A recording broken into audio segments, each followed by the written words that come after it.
já existiram. Vamos pegar um exemplo muito bom aqui. Leonardo da Vinci. Que tinha ideias além do seu tempo, Certo. à frente do seu tempo. Certo. Você crê que ele tenha sido um ser de outro planeta ou um extraterrestre para ter as ideias que ele tinha, para ter a mentalidade que ele tinha com relação às invenções que ele ali descrevia? Ó, ou escrevia? Eu vou começar daquilo que eu já falei. Você não é terrestre, ele não é terrestre, eu não sou. Não. A gente está. Tá? Então, a gente não sabe o que foi em outras vidas pregressas onde esteve. Né? Em relação a Leonardo da Vinci, eu diria o seguinte, como há outros possíveis personagens que a gente poderia pensar. O próprio Tesla.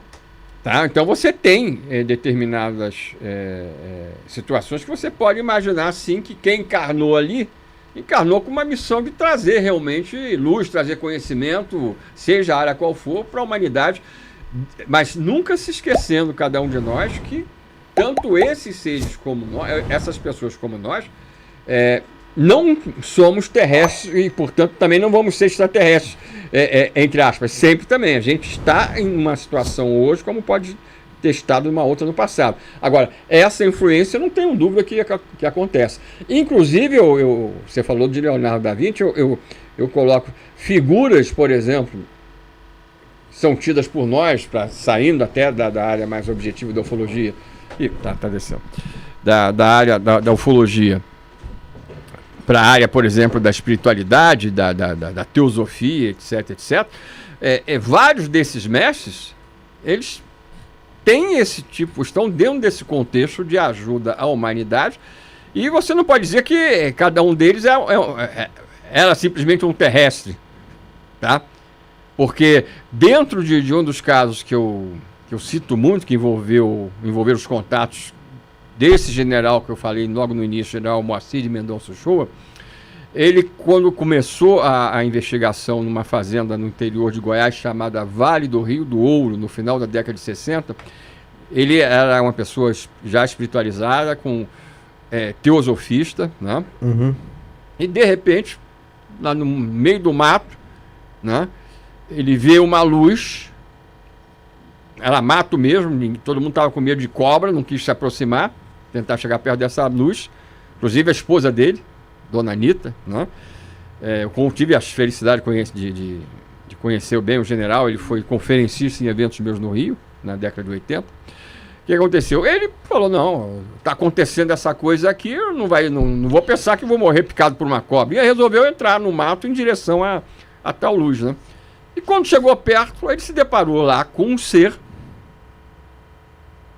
que era aquele, na visão dele, como conhecedor dessa área da teosofia, né?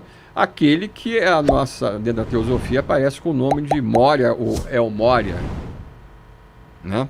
Um dos mestres da chamada Fraternidade Branca, né? E esse ser apareceu lá no meio de contatos ufológicos que estavam acontecendo na fazenda. Não só com o general, mas com todo o grupo lá. Começando pelo proprietário que havia comprado recentemente a propriedade. Que era justamente uma dessas pessoas que você não ia imaginar nunca que ia se tornar um contatado.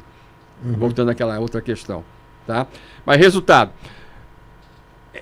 o próprio mestre da chamada Fraternidade Branca chegou pro general e disse, olha, você tem uma missão aqui.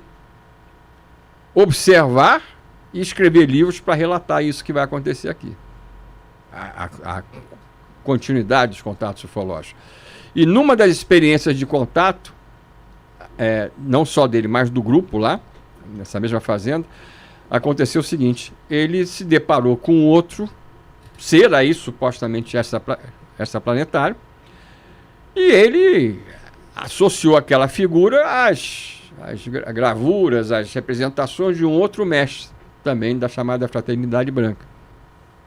E aí ele interagindo com um outro desses seres, aí foi dito para ele o seguinte, que muitos dos nossos mestres, tá? Isso dito pelo extraplanetário, entre aspas, muitos dos nossos mestres também eram mestres dentro das civilizações deles. Então, se houvesse uma interação muito maior por trás dessa presença desses que a gente chama de alienígena, ou extraplanetário, ou extraterrestre aqui, entre outros aspectos que a gente tem desses conhecimentos mais de áreas transcendentes, né?